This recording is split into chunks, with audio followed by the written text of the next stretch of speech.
everyone, thanks for joining. Today I'm here at my parents' house and they moved here about 2 years ago. And they've slowly been changing things here and there, but one room I wanted to help them with is the guest bath.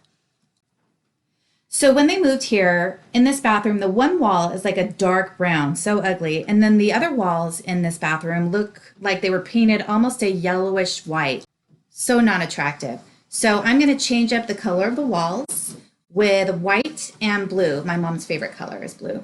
And then I bought a few things that I'm going to change the look of for this bathroom, and I'm going to surprise them. Now there are holes on the wall from pictures, so I took the pictures off and then we filled in the holes with this. And we had that dry in. And then you just sand it down a little bit to make it look smooth again on the wall. And then you can paint it and you won't even notice. All right, let's get started.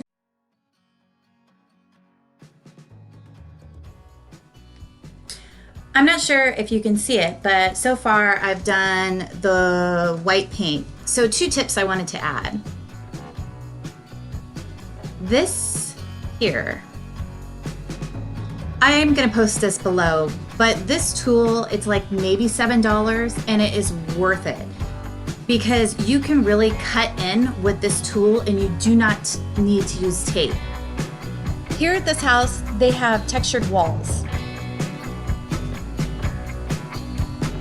So if you use tape, you still may have some paint leak through and then it's not worth it because then you have to go back and fix that paint that's leaked through where you've put the tape.